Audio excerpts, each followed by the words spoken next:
I have a set of equations about life. For example, I have an equation in my happiness book.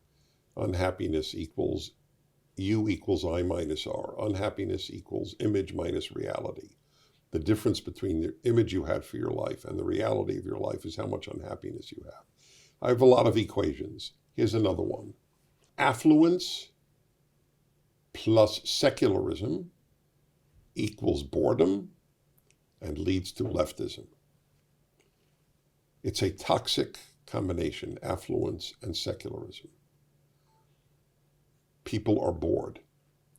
Boredom is unrecognized at what a powerful force it is for evil in the world.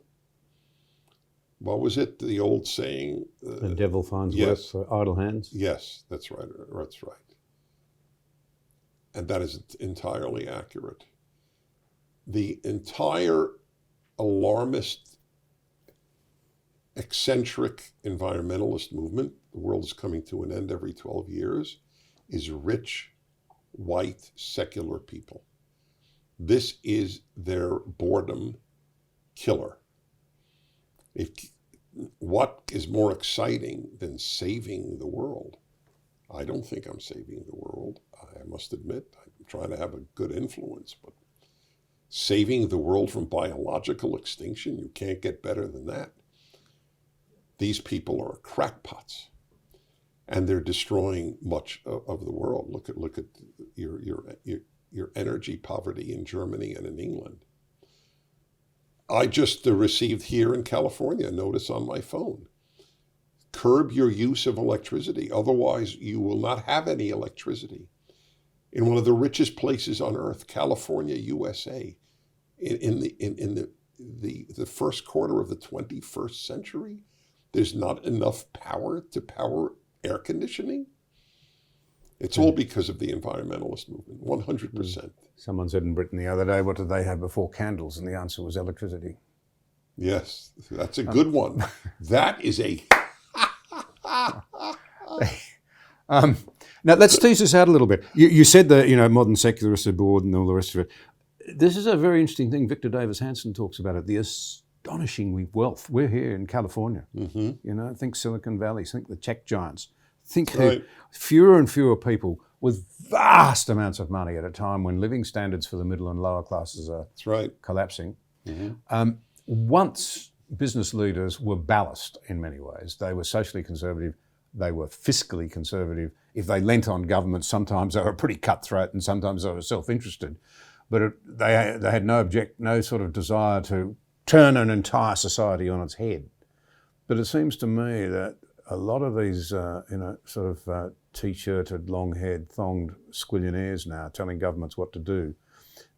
Is it really so secular? It's almost religious, isn't it? We've got to say... Oh, no, it is secular, but these are secular religions.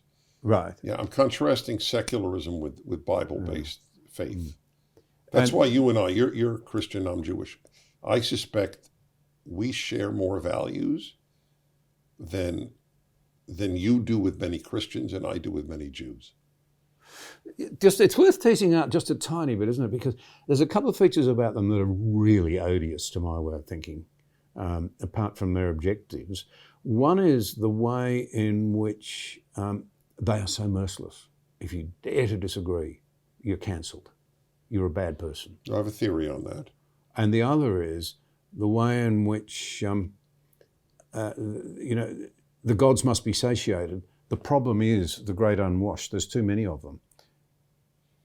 Well, they're telling them not to have children. See, there's 7.5 billion people in the world, and you've got people saying, well, we can only support 1.5 billion. Yes, right. But there's less poverty than ever before, and there are more people than ever before. But I do have a theory on your first point on suppressing speech. So by incredible fluke, I cannot explain it, and I thank God for it. My field of study was communism. There were, in all of Columbia University, tens of thousands of students, I believe, with the graduate schools and the undergraduate. There were 7 of us, to the best of my recollection, who majored in communist affairs. We met at a table like this with our professor. By the way, it's Zbigniew Brzezinski. the national security, later the national security advisor to Carter. Anyway, this is one of the many things I learned studying the left all of my life. There is no example of the left being in power, not one, since Lenin in 1917, where they allowed dissent. Yeah. There is not one example. It is built into the left to forcibly shut down opposition. You must be loyal to the party. That's right. Leftism is totalitarian in its nature. Non-totalitarian leftism is liberalism. There is no connection between liberal values and left-wing values, but liberals vote left because they've been brainwashed to believe that the danger to liberalism comes from the right, not the left.